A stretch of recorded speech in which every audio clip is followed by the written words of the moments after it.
Hey, it's Dr. Trish Leigh.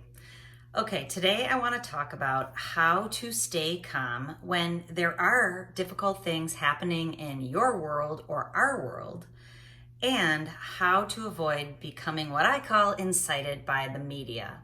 Now, the media has a job. It has to report what's happening in the world, or I guess it has been designed to report what's happening in the world. But I don't need to tell you that most of the stuff that it is reporting over and over and over is negative or bad or stressful, anxiety provoking. And yes, we are dealing with challenging times right now with sickness and weather and all of that. But I want you to use this one tip to keep yourself from getting overwhelmed and anxious and really taking too much of the burden of what's happening in the world onto you specifically. And I'm dealing with this in my own home. I wish I wasn't, but this stuff affects us too, even though we try really hard at all these tips, which I'll give you in 1 second. But my oldest daughter has now this apocalypse mindset, and she is really spinning a little bit too much out of control with the end of the world and disease and all that. And I'll tell you why she's doing that, because she spends all of her time on Googling it.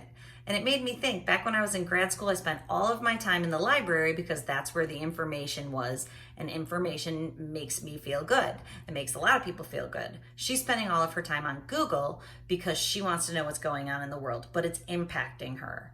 So limit your time looking up what is happening in the world. The number one tip that you can use is don't put any of it in your brain before bedtime. So don't watch the news and get in bed, because that will percolate all night long. It will impact your ability to get restful, restorative sleep, which will make you more stressed out and anxious the next day. So please take information in small bits. Do not binge on it. Do not keep talking about it and thinking about it. Recognize that this is happening, and historically, we've always figured things out, and we will figure this out too. So keep your mind calm and try to stay focused on the day and what you have in front of you, and not let it spiral out of control by limiting the amount of information you take in, especially before bedtime. Okay, I hope this helps you out. And remember, control your brain or it will control you.